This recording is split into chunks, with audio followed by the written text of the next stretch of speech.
মানুষ মারা গেলে কেন মানুষের পানির মধ্যে বড়ই পাতা দেওয়া হয়?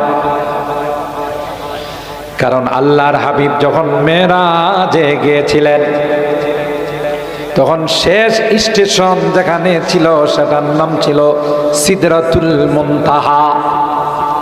সিদরাতুল মানে হলো বড়ই গাছ। জান্নাতে যাওয়ার যে রাস্তা আছে রে, রাস্তার দুই পাশে আল্লাহ কুল গাছ বড়ই গাছ লাগাই রাখছে। আরো জোরে সুবহানাল্লাহ কম। দুনিয়ার মানুষ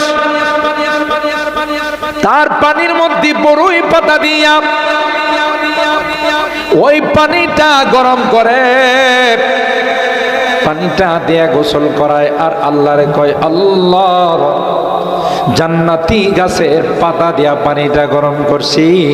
আমার ভাই, আমার চাচা, আমার মামা, আমার বোন, আমার মা, আমার দাদি, আমার নানিকে আল্লাহ তুমিও জান্নাতের মেহমান বানাই দিও।